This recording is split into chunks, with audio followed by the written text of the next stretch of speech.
un shonen qui mêle club au lycée et instruments traditionnels japonais. Bienvenue dans cette présentation manga de Sounds of Life.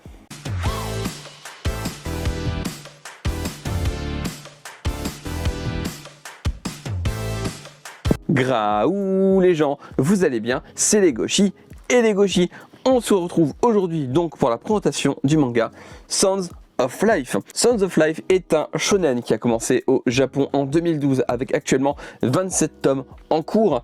Il a commencé chez nous en ce mois de janvier 2023 avec les 2 premiers tomes chez Akata. Ils sont vendus au prix de 6,99€ l'unité.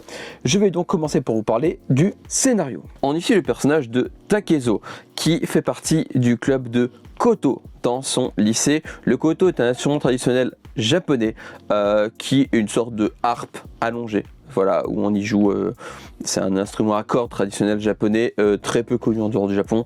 Et alors qu'il commence une nouvelle année, tous les membres de son club ont eux terminé leur scolarité. Il se retrouve donc tout seul dans le club de koto.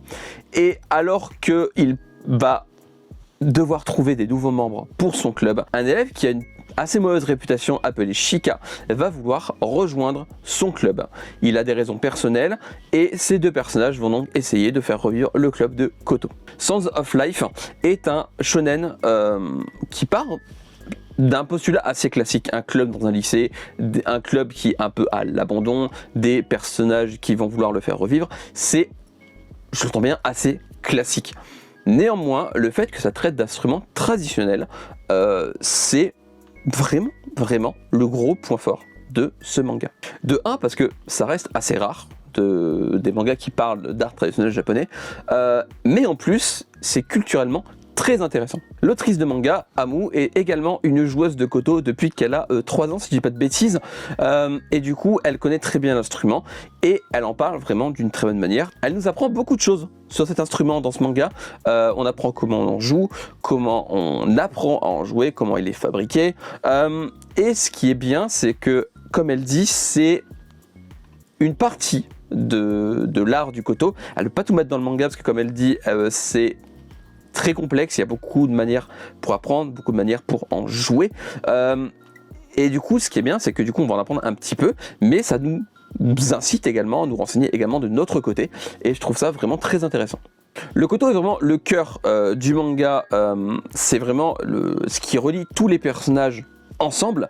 Et ce que j'aime bien, c'est du coup, c'est pas quelque chose qui est mis de côté, c'est quelque chose vraiment qui, c'est pas on en parle au début, puis après on passe à autre chose.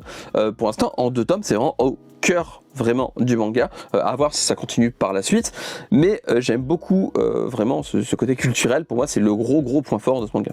Les personnages maintenant, le personnage de Takezo, qui est assez réservé, peu sûr de lui, c'est un personnage très intéressant, très agréable à suivre, du même que le personnage de Shika, qui est pour le coup mon personnage préféré du manga, parce que vraiment c'est ce genre de personnage un peu colérique.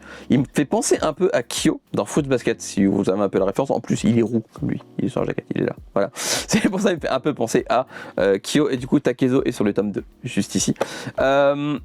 Les personnages sont vraiment très bien, j'aime beaucoup leur relation, comment ça évolue.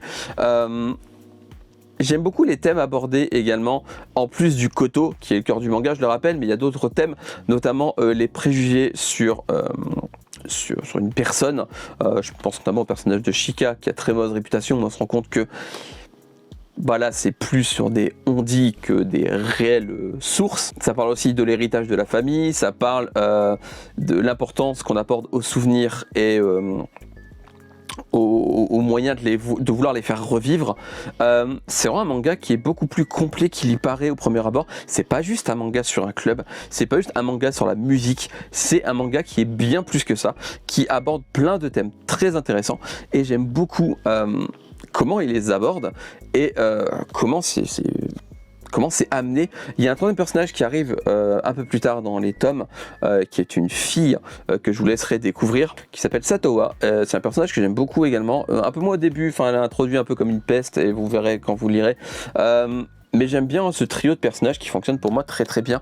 Il y a d'autres personnages qui arrivent également. Il y a forcément un méchant qui est un membre de l'école, du corps professoral pour être précis. C'est pas un spoil hein, dès le tome 1, voilà, je préfère redire quand je parle du manga, c'est pas du spoil majeur, c'est vraiment c'est dans le tome 1, c'est dans le début. Vraiment pour moi c'est un manga qui est très surprenant. C'est vraiment... Je pensais pas aimer à ce point, je pensais aimer mais pas à ce point. Esthétiquement c'est vraiment très très beau, j'aime beaucoup les dessins de Sounds of Life. Qui pour le coup sont vraiment dans le style slice of life. Vraiment c'est un manga vraiment très très beau. Les dessins s'accordent parfaitement au style du manga. Les effets quand il joue du koto c'est vraiment magnifique. J'aime beaucoup comment c'est dessiné, comment c'est mis en scène. Tout est beau dans ce manga. Vraiment tout. Il n'y a rien que je n'aime pas dans ce manga. En 2 tomes il aura su vraiment me charmer et me donner vraiment envie de lire la suite. Alors c'est en 27 tomes en cours. Je suis conscient que c'est une série qui commence à être un petit peu longue au Japon et je peux comprendre qu'on n'ait pas trop envie de se lancer au vu du nombre de tomes. Néanmoins, je trouve que ça les vaut. Enfin, je ne vais pas non plus vous dire casser votre tirelire si vous n'avez pas le budget pour, mais vraiment si vous hésitez parce qu'il y a un peu trop de tomes, le début m'a complètement convaincu. J'ai vraiment très très hâte de lire la suite. Pour moi, c'est vraiment une aventure dans laquelle il faut se lancer parce que ça vaut vraiment le coup. Je l'aurais dit, culturellement c'est très intéressant, pour moi c'est le gros point fort du manga. Les personnages sont très intéressants à suivre, leur relation est très très bien écrite, la mise en scène est vraiment magnifique, les dessins sont sublimes. Le fait que l'autrice Amu est une joueuse de koto est un vrai plus parce que du coup elle sait de quoi elle parle, elle connaît son sujet. Tout simplement. En plus, comme elle le dit à la fin du tome 1 ou 2, je sais plus lequel, dans les post-face à la fin, faire un manga sur le koto, ça a toujours été son but. Voilà, tout simplement. Parce qu'en fait, c'est vraiment quelque chose qui l'intéressait de faire, et c'est son premier manga relié. Et c'est vraiment très réussi. Franchement, pour moi, elle a réussi son pari de parler du koto en manga, parce que vraiment, c'est un instrument qui est très intéressant, c'est un manga qui est très très intéressant. Pour moi, c'est parfait. Clairement, Sounds of Life, ça frôle la perfection, parce qu'aucun manga n'est parfait. Hein. Ça frôle la perfection, et c'est vraiment à lire de toute urgence. Vraiment. Pour moi, c'est à avoir dans son manga tech absolument. C'est mon gros coup de cœur de ce début d'année. Voilà. Il y a des chances que ce soit mon Tokulen de 2023. Tout simplement. C'est fini pour la présentation du manga Sounds of Life. J'espère que la vidéo vous aura plu. Je sais pas si vous avez remarqué, j'imagine que oui, j'ai acheté un micro-cravate, j'espère que le son était mieux que d'habitude. N'hésitez pas à me donner vos retours là-dessus en commentaire, voir si je dois le régler plus haut, plus bas. Dites-moi si le son était bien à vos oreilles, tout simplement. Dites-moi également en commentaire si c'est un manga que vous avez lu, si vous intéresse, si... c'est un manga qui est dans votre wishlist si vous comptez l'acheter. Comme d'habitude, suivez-moi sur mes différents réseaux Instagram et TikTok. Les liens sont dans la barre d'infos. Comme d'habitude également, lisez des mangas, regardez des animés, jouez à des jeux vidéo, mangez des pommes parce que c'est très bon les pommes. On se retrouve bientôt pour une nouvelle vidéo. Désormais, il y aura 2 vidéos par semaine. C'était déjà le cas depuis plusieurs semaines, mais j'ai vraiment décidé de garder ce rythme. Donc ce sera une vidéo tous les mercredis et dimanche sur ma chaîne YouTube à 18 h. Voilà, heure fixe, jour fixe. Voilà, j'ai trouvé mon rythme, il est très bien comme ça, donc ce sera le rythme désormais sur cette chaîne. On se retrouve donc à la prochaine vidéo. Portez-vous bien, prenez soin de vous. Je vous fais des graou les gens. À la prochaine, bye bye. Tchou.